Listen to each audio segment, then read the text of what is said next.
Coucou tout le monde, j'espère que vous allez bien. Ce matin, j'avais envie de vous faire exceptionnellement une petite capsule avant de travailler parce que il y a beaucoup de synchronicité et j'ai peur d'oublier de vous délivrer le message. Donc, je préfère faire la vidéo tout de suite, comme ça, je n'oublierai pas de tourner la vidéo. Par rapport, hier soir, j'ai lu une partie du livre de Olivia Ruiz, La commode au tiroir de couleurs. Pour l'instant, je n'ai pas fini le livre. Je ne peux pas dire encore si je vous le conseille. J'en ai jamais entendu parler. On me l'a offert dans la famille et donc voilà, je le lis. Mais je vous avouerai qu'il a fallu que je lise tout ça pour arriver au premier moment sympa. Donc je ne peux pas dire que spécialement je vous le conseille. En tout cas, dans ce livre, cette maman, cette femme vit beaucoup de drames dans son parcours de vie. Et à un moment, elle pète un câble et elle perd un de ses enfants. Voilà, elle perd l'homme qu'elle aime. Elle perd un de ses enfants, voilà, qui est tout bébé. Elle a beaucoup de drames et à un moment, elle quitte la maison. Elle part parce qu'elle pète un câble. Sauf qu'elle avait une gamine de 3 ans. Donc elle part en laissant cette gamine de 3 ans, en disant « je reviendrai, mais je ne sais pas quand ». Et au final, elle ne part pas qu'1 ou 2 semaines. Elle part 6 mois, ce qui est énorme, 6 mois dans la vie d'une gamine de 3 ans. Donc quand ce n'est qu'au bout de 6 mois qu'elle a ressenti l'envie de revenir dans son foyer. Quand elle revient dans son foyer, cette dame, la gamine, ben, elle ne l'accueille pas avec les bras grands ouverts comme elle l'aurait voulu ou espéré. Voilà. Donc voici un peu ce petit passage qui peut vous parler. La gamine lui dit « Moi, je veux être paléontologue, pilote d'avion et ballerine. Je sais, c'est du boulot, mais j'ai pas peur. Et j'aurai plein d'enfants aussi. Mais moi, je les laisserai jamais. » Bam, premier tacle à sa mère, pour le coup. Donc, la maman conscientise, oui, elle a désormais la langue bien pendue. J'ai la sensation d'être finalement encore plus loin d'elle que je ne l'étais quand je suis partie géographiquement. Je ressens à la fois un mélange de fierté, de peine et de joie, tout cela s'entrechoque dans mon ventre. La gamine continue. « Mais si tu es ma maman, alors pourquoi à l'école ils disent que je n'ai plus de maman? Une maman, ça donne des nouvelles. Avant, tu étais ma maman, parce que quand tu es partie avec mon petit frère, quand le petit frère était à l'hôpital et qu'elle est partie à l'hôpital avec, tu m'écrivais tout le temps. Tu te souviens? Est-ce que tu te souviens de mon petit frère? Lui aussi, tu l'as laissé. Moi, je vais le voir chaque soir au cimetière. Parfois, Tati ne veut pas s'arrêter, mais elle finit toujours par dire d'accord. C'est elle, maintenant, ma maman. » Donc la maman entend tout ça, elle encaisse. Elle dit « Je démarre silencieusement ma pénitence. » Ah, la culpabilité. En voilà encore une belle de nos spécialités qui ne sert qu'à nous faire perdre du temps. Donc elle se dit à elle-même « Déleste-toi de ça, tire des leçons de tes erreurs, au lieu de t'apitoyer sur toi-même. Petit à petit, je regagnerai chaque millilitre de l'amour de ma fille, quitte à écumer jusqu'à l'épuisement. » Donc elle essaye de lui montrer un peu de positif. « Oui, mais ma chérie, regarde, je n'ai raté aucun de tes anniversaires. Demain, comme tous les ans, je te ferai le gâteau que tu imagines. » Bref, il parle un peu. Et la gamine ne se souvient pas des bons souvenirs, en fait. Elle ne se souvient pas que sa mère lui a fait ça, un gâteau tous les ans. Donc elle essaye de lui rappeler des bons souvenirs qu'elles ont partagés à deux. Et la gamine ne se souvient de rien. De rien. Et à chaque fois, ça fait du mal à la maman parce qu'elle se dit, mais en fait, elle n'a retenu aucun des bons souvenirs de ce fait. Et elle va essayer de lui remémorer quelques souvenirs comme ça, et l'enfant à chaque fois dit, non, je ne me souviens pas. Et elle croise les bras, non. Donc là, en fait, la maman se dit, waouh, elle est d'une sévérité absolue. Plantée devant moi, consciente d'avoir le pouvoir, pourtant, je sens une première faille, oui. En fait, à force de lui rappeler des moments gentils, elle voit le petit cœur s'attendrir et dans les yeux, elle commence à revoir de la douceur poindre. Voilà. Puis elle comprend, en fait, parce qu'elle dit, bah, elle s'est barricadée pour ne pas souffrir. Elle se protège. Elle se protège de celle qui, en lui donnant la vie, s'était engagée à la protéger et qui finalement a rompu son engagement. Il faudra du temps. Je m'accroche. J'en bave, mais je ne le montre pas. Elle saura bien assez tôt que certaines douleurs sont si grandes que l'on n'a plus rien à donner, même à l'être le plus cher à son cœur. Mes explications attendront. Qu'est-ce qu'il y a à comprendre de ce passage? Il y a à comprendre que, inévitablement, la gamine a souffert et que, comme elle a souffert de cette absence, elle s'est barricadée. Cette gamine, le papa expliquera qu'elle va à la boîte aux lettres pendant 1 mois. Elle ira à la boîte aux lettres tous les matins et tous les soirs, espérant avoir des nouvelles de sa maman. Et il n'y a pas une nouvelle de sa maman pendant 6 mois. Les gens se demandent si elle est morte. Les gens lui disent qu'elle n'a plus de maman. Vous voyez, la gamine, elle a dû faire face à un émotionnel extrêmement douloureux, une énorme blessure d'abandon. Suite à ça, elle s'est barricadée. Et dans sa barricade, elle a oublié tous les bons souvenirs pour se protéger, pour protéger son cœur. Et quand sa mère lui parle des bons souvenirs, elle ne se souvient pas. Elle ne se souvient pas. Elle s'est barricadée. Elle s'est barricadée. Tellement elle a souffert. Tellement elle a souffert. Ça vous fait penser à qui, ça? Ça vous fait penser à qui, ça? Bah, à la Chaser. La Chaser, c'est ce qu'elle ressent, en fait. C'est ce qu'elle ressent. À chaque fois, elle a vécu des abandons sans savoir pourquoi, pas d'explication, rien. Donc, à un moment, elle se barricade, en fait. Elle se protège. Et en fait, ça, elle n'a pas vraiment le contrôle sur ça. Et le runner, lui, à un moment, il le vit aussi avec des personnes autour de lui. C'est normal. Et donc, la leçon à retenir là-dedans, c'est que cette maman se dit, c'est pas grave, j'endosse ma responsabilité, je n'ai pas agi comme il fallait, donc je vais continuer à être persévérante et à lui parler de choses, de souvenirs.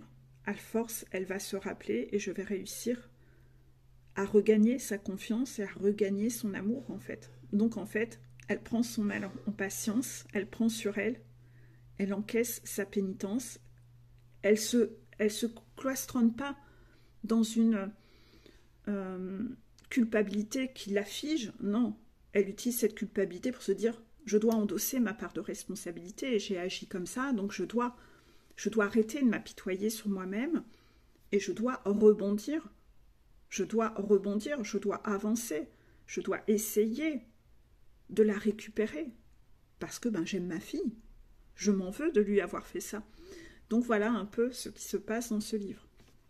Moi, il m'a fait un peu pas quand je l'ai lu hier. En effet, c'est ce qui va se passer à un moment sur ce parcours, inévitablement. Ça va se passer. Le runner va être face à une chaser qui est dans la même émotion et où ça va pas être facile pour lui parce que il disparaît tout le temps et elle, au bout d'un moment, elle n'a pas de nouvelles, elle ne sait pas ce qui se passe et elle est dans la même émotion que cet enfant, en fait. Elle comprend pas, elle n'a jamais compris, elle n'a jamais eu d'explication.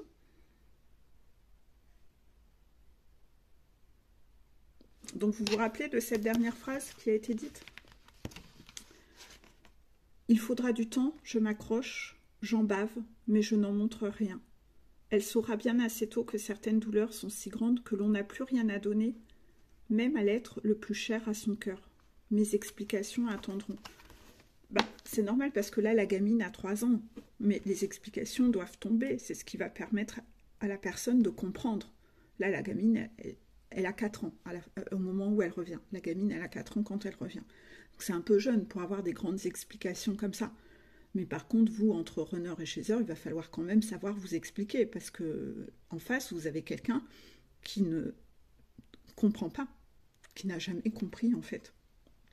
Et faire à chaque fois comme si de rien, ça marche pas en fait. Si le runner comprend pas cette importance-là, qu'il aille voir. Certainement que lui a dû vivre des choses avec des personnes où les gens n'ont jamais donné d'explication et ça l'a énervé de ne pas avoir d'explication. Il s'est pas senti respecté. Même pas que la personne ne fasse même pas l'effort d'expliquer, qu'elle fasse comme si de rien. Ça doit être... Le runner va devoir le vivre, ça, parce que c'est ce qu'il fait à sa chaser, de faire comme si de rien. sans explication. Je rentre, je sors, c'est les portes ouvertes. Inévitablement, à un moment, ça prend plus, ça prend plus. Pour qu'il y ait un réel pardon, il va falloir quand même parler. Il ne peut pas y avoir de pardon sans parler. C'est pas possible en fait. Il n'y a aucune relation qui fonctionne comme ça. On est dans un monde d'adultes, on n'est pas dans un monde d'enfants en fait. On doit se comporter comme des adultes, on doit faire preuve de maturité en fait. Donc là, voilà, c'était la clé que j'ai reçue hier soir avec ce passage du livre. Et ce matin, ça s'est encore enchaîné avec une autre synchronicité. Cette synchronicité parle des gens, en ce moment, il y a beaucoup de séparations, que ce soit des séparations amicales, séparations familiales, des séparations de couple, avec des karmicos, des karmicas, etc. Il y a un peu tout ça qui tombe. Et en fait, quand vous actez une séparation, c'est bien dans le but de vous sentir mieux. Donc après, ce qui se passe quand vous prenez de la distance, ce que font ces gens-là, vous en foutez en fait. Ça ne vous concerne plus. Vous avez fait cette chose pour vous, mettre de la distance pour votre bien-être. Ce que font les personnes derrière, vous en tapez en fait. Si vous êtes encore en train de regarder ce que ces personnes font quand vous n'êtes plus là, c'est illogique, c'est incohérent, c'est hypocrite. Vous êtes encore en train de chercher une excuse pour créer du conflit et pour vous sentir de nouveau mal, alors qu'en fait, de base, vous le faites pour vous sentir mieux. Donc en fait, le débat s'arrête là. Vous en foutez après de ce que font ces personnes. Pardon, je continue la vidéo en direct de ma voiture. Oui, donc je disais en fait, on s'en fout en fait de ce que font les gens une fois que vous êtes parti. Vous l'avez fait aligné avec vous-même par rapport à votre cœur. Si vous avez mis de la distance avec quelqu'un, c'est que vous sentiez que vous aviez besoin de mettre de la distance. Donc après, ce que fait cette personne quand vous n'êtes plus là, vous en tapez. Vous en tapez complètement en fait. Cela ne vous appartient plus. Ça n'est plus votre problème. Et malgré ça, parfois, vous allez avoir des réactions immatures. Ce matin, justement, je parlais en story d'une thématique. Et cette thématique, c'était que parfois, quand vous allez annoncer à quelqu'un que vous voulez mettre de la distance ou que vous voulez le quitter, vous séparer, la personne en face va vous dire « oui, ok ». Et en fait, là, vous allez être surpris. Et vous allez vous dire « ah merde, ah c'est si simple que ça, ah mais la personne, elle ne me retient pas, ah mais la personne, ça veut dire que j'ai donc pas de valeur ». En fait, vous aimeriez que l'autre personne vous supplie de rester, mais c'est invraisemblable. Quand on actionne une séparation de base, on actionne une séparation, on n'a pas envie, on a envie que la séparation, si on est sain d'esprit, on veut que la séparation soit fluide, que ça se fasse facilement, sans querelle, pour pouvoir tourner la page d'autant plus vite. Avoir une personne en face de vous qui est super mal, qui vous supplie, qui vous dit « ah mais non, reste avec moi », etc. Personne n'a envie de vivre ça. Donc quand vous, au moment où vous annoncez que vous voulez vous séparer et que l'autre il dit « ah ben ok », que vous le vivez mal, c'est invraisemblable en fait. C'est invraisemblable. Ça veut dire que dans ce cas-là, quand vous dites « ah mais en fait je me sens rejetée intérieurement, j'ai l'impression d'être dévalorisée parce que la personne ne me retient pas, ça veut donc dire que j'ai pas de valeur », c'est très, vous ramenez tout à vous en fait. Vous ramenez tout à vous, vous n'êtes pas du tout connecté au cœur. Parce que si vous étiez connecté au cœur, vous devriez vous dire « bah nous on se sépare, mais bon voilà, moi maintenant je m'en vais me concentrer sur moi-même et cette personne va aller se concentrer sur elle-même et tant mieux si elle le vit bien, c'est ça de moins comme souffrance pour moi et pour elle ». Mais non, vous le vivez avec un ego démesuré en fait. Vous le vivez avec un ego démesuré, vous ramenez tout à vous, vous aimeriez que la personne soit en souffrance, se torde de douleur, qu'elle aille montrer à tout le monde qu'elle est en souffrance. Pourquoi? Pour montrer aux autres que vous avez de la douleur, vous avez de la valeur, c'est ça? En fait, c'est quoi la plus-value de ça? De vouloir que l'autre soit en souffrance? C'est un peu extrême en fait. Dans ce fait que vous ramenez tout à vous, vous êtes un petit peu extrémiste. Vous ramenez tout à vous, c'est un peu histrionique, vous voyez? Et ça, c'est extrêmement laid, quoi, de vouloir que l'autre le vive mal. Donc, en fait, c'est là où vous voyez que vos mécanismes égotiques, où vous ramenez tout à vous, où vous aimeriez que les autres vous prouvent votre valeur, c'est parce que vous ne savez toujours pas vous la donner, en fait. Vous ne pouvez pas en vouloir aux autres de rester heureux quand vous décidez de prendre des chemins différents. C'est complètement, mais complètement hypocrite en fait. C'est complètement hypocrite. Ça veut sans doute dire que vous aviez quand même des effets miroirs avec cette personne par rapport à ce côté un peu manipulation, je me sers de toi, c'est pas ok en fait, c'est toxique d'espérer cela d'une personne. Enfin, vous voyez, j'espère que maintenant, ça vous choque un peu plus, en fait, ce que je vous dis là. Parce que moi, je trouve cela, je trouve ça choquant, en fait, d'être dans cette réaction-là. Et ben, pourtant, les flammes jumelles vont le faire également. Les flammes jumelles vont le faire également. Tous les deux, à un moment dans leur vie, ils vont le faire. Donc, essayez déjà d'observer si vous avez ce type de réaction avec des gens autour de vous. C'est-à-dire que quand vous décidez de tourner le dos à un ami, est-ce que vous êtes malheureux, énervé de voir que lui continue sa vie? Non, il va continuer sa life, cet ami. Si vous quittez un karmico, une karmika, c'est normal qu'eux vont aller continuer leur vie. C'est normal. Si vous quittez un patron, si vous quittez un membre de votre famille, c'est normal. Lui va continuer sa vie. Il va continuer à tisser des liens avec des gens autour de lui. Ou alors, il faudrait le tuer. Ce serait quand même dommage d'en venir à l'extrême de devoir le tuer pour qu'il ne continue pas sa vie. Enfin, c'est ultra extrémiste. Vous voyez? Donc, en fait, vous devenez vous-même injuste. Vous devenez vous-même injuste. C'est invraisemblable. Là, il y a de l'hypocrisie à l'état pur. Portail de l'hypocrisie. Eh bien, à un moment, les flammes jumelles vont réagir comme ça. C'est-à-dire qu'en fait, la chaiseur, parfois, elle va couper contact avec son runner. Pourquoi? Parce que elle est trop mal sans lui. Avec lui, pardon. Elle est trop mal avec lui. De toute façon, elle est mal sans lui et elle est mal avec lui. À un moment, elle se dit, non, mais en fait, il faut quand même que je sorte de cette boucle infernale. Si je veux pouvoir l'oublier, je vais devoir couper contact avec lui. En plus, il ne me respecte pas, il est polygame, etc. On n'a pas les mêmes valeurs.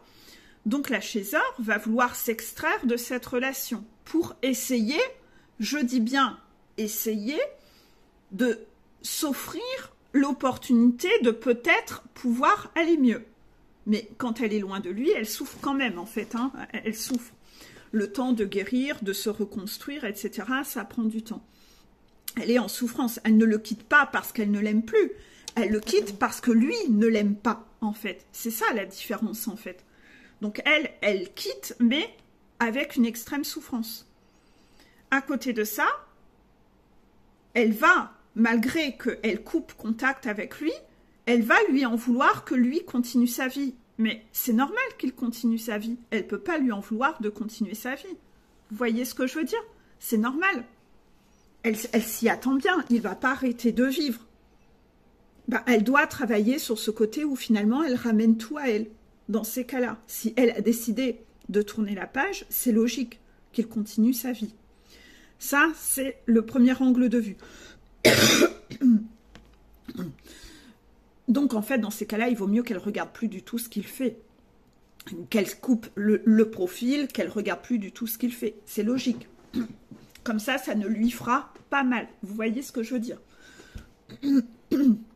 Le runner, lui, depuis le début, il ne veut pas vivre la relation avec la chaiseur. Il veut que la voir un coup de temps en temps, en mode plan cul. Donc, si à un moment, la chaiseur, elle refait sa vie avec quelqu'un, que sa chaiseur, elle va mieux, il n'a pas le droit de lui en vouloir. Ce serait invraisemblable. Il l'a rejetée 10 000 fois. Il lui a dit 10 000 fois qu'il ne voulait pas faire sa vie avec elle. Il lui a dit 10 000 fois qu'il ne voulait pas de relation avec elle.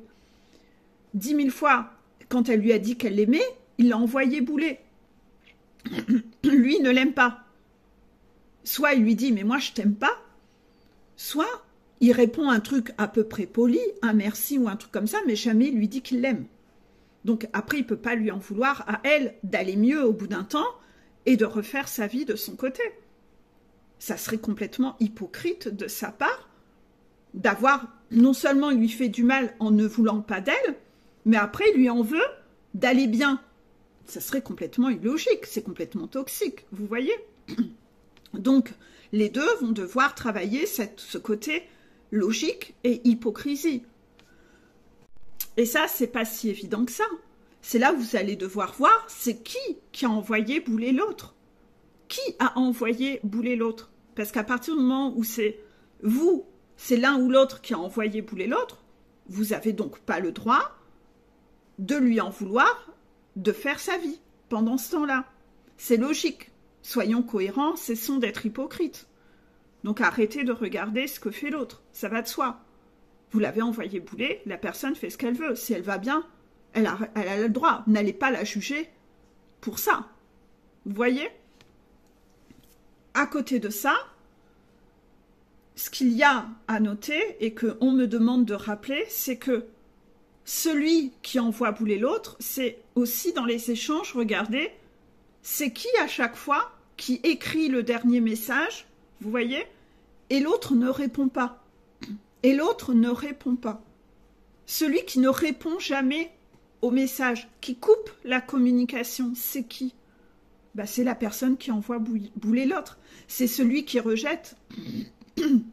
Donc, essayez de regarder sur votre parcours à vous, celui qui à chaque fois est celui qui écrit un message et son message reste sans réponse, et ghosté, et celui qui, à chaque fois, ne répond pas et met un terme à la discussion. Ben, celui qui met toujours un terme sans répondre au message, c'est lui qui envoie bouler la relation. C'est lui qui sabote la relation. Donc, celui des deux qui joue à ça, parmi les deux, ben celui-là, il n'a pas le droit de venir se plaindre après. C'est ça, en fait. Il n'a pas le droit de venir se plaindre. Parce que c'est de sa responsabilité. Il doit endosser ses responsabilités comme un adulte. C'est lui qui se comporte. C'est comme la maman dans le livre. Elle s'est cassée pendant 6 mois en laissant une gamine, une maman qui laisse sa gamine de 3 ans ou 4 ans. Ça va de soi. Donc là, il faut être aussi un peu logique par rapport à tout ça. Donc vous avez un peu tout ça à observer là et observer dans votre parcours et aussi pas que dans votre parcours à vous deux. Vous allez devoir faire plusieurs analyses. Vous allez devoir faire l'analyse avec les gens autour de vous, de votre histrionie où vous ramenez tout à vous, etc. Vous avez besoin de preuves de votre valeur. Même quand vous vous séparez, vous aimeriez que les gens soient mal parce que vous vous séparez. C'est complètement illogique. Vous êtes toxique en fait à l'intérieur. Vous avez besoin de travailler là-dessus, sur la notion de toxicité. Parce que c'est pas lumineux en fait d'être comme ça. Et aussi, vous devez après aller voir comment ça se traduit aussi dans votre parcours et votre lien avec l'autre. Parce que ça se traduit. Ce problème-là gangrène et interagit avec toutes les personnes autour de vous. Donc après, d'un autre côté, quand vous vous séparez de quelqu'un de toxique, cette personne va aller faire une campagne de dénigration autour de vous. Ça, vous le savez. Qu'est-ce que vous en foutez? De base, vous l'avez quitté pour vous sentir mieux. Vous vous sentez mieux. Donc voilà, vous en foutez. Après, ce qu'elle fait derrière votre dos, la campagne de dénigration, ça, c'est un autre débat. Est-ce que vous allez encore vous laisser polluer pour l'histoire du regard des autres? C'est que vous n'avez toujours pas réglé le problème. C'est que ça vous donnez encore du pouvoir. Vous avez quitté quelque chose qui ne vous fait pas du bien. Et encore une fois, vous cherchez encore une excuse pour encore aller mal. En fait, vous êtes toujours en train de chercher une excuse pour aller mal. Donc, vous cherchez une excuse pour aller mal là-dessus. Vous l'avez quitté, ben voilà, ça va. Après, ce qu'elle fait, vous en tapez. Après, vous cherchez une excuse pour encore aller mal parce que, elle ne m'a pas assez retenu. Mais c'est invraisemblable. Et après, vous dites que vous voulez aller bien dans votre vie. Non, vous cherchez toujours des excuses pour aller mal.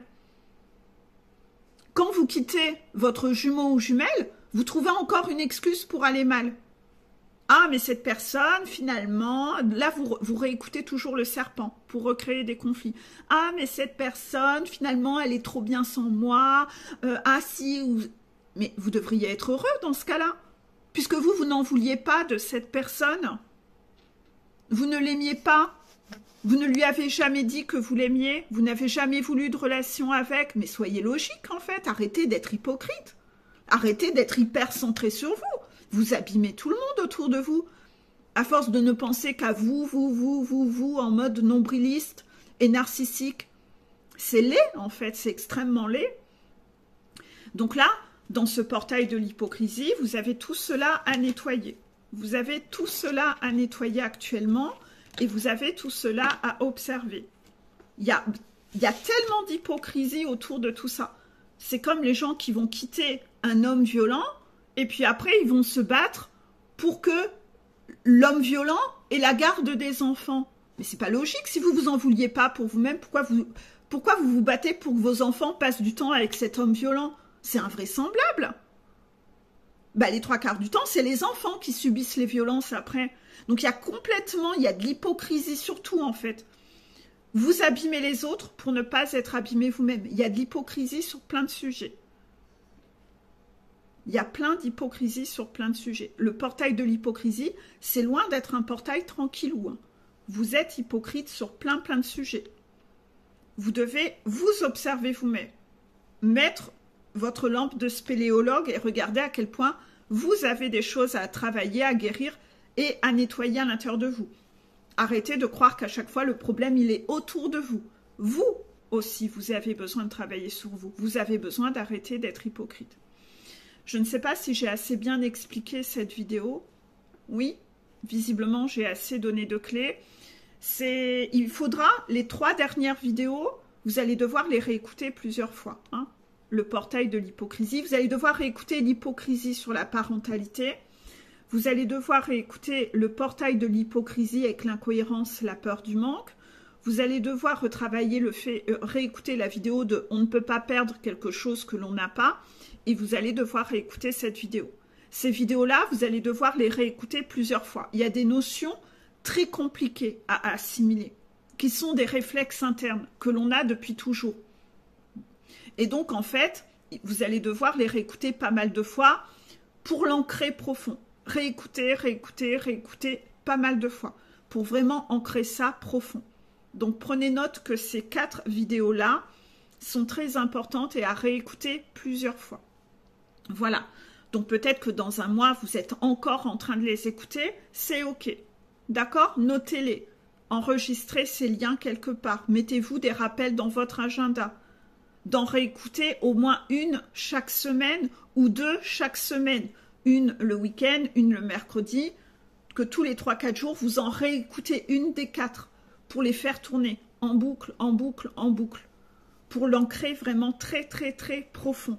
Vous voyez, c'est le conseil des guides, parce que ce sont des notions très difficiles à changer. C'est des mécanismes de protection, mais c'est l'ego. Et là, l'ego, c'est le serpent, c'est la racine du serpent. Et là, c'est pas évident à nettoyer. Donc, il faut les réécouter, réécouter, réécouter pour vraiment nettoyer les 4 vidéos, d'accord? Essayez d'en écouter une tous les 3 jours. Et vous tournez. Donc, toutes les 2 semaines, vous revenez à la première, en gros. Vous voyez l'idée? En boucle, en boucle, en boucle. Jusqu'à ce que ça devienne naturel en vous. Que vous n'ayez plus besoin de recevoir cette piqûre-là. Ok? J'espère que j'ai assez insisté lourdement. J'ai été assez lourdingue. Surtout, très important. Je vous fais des gros bisous. Bisous, bisous.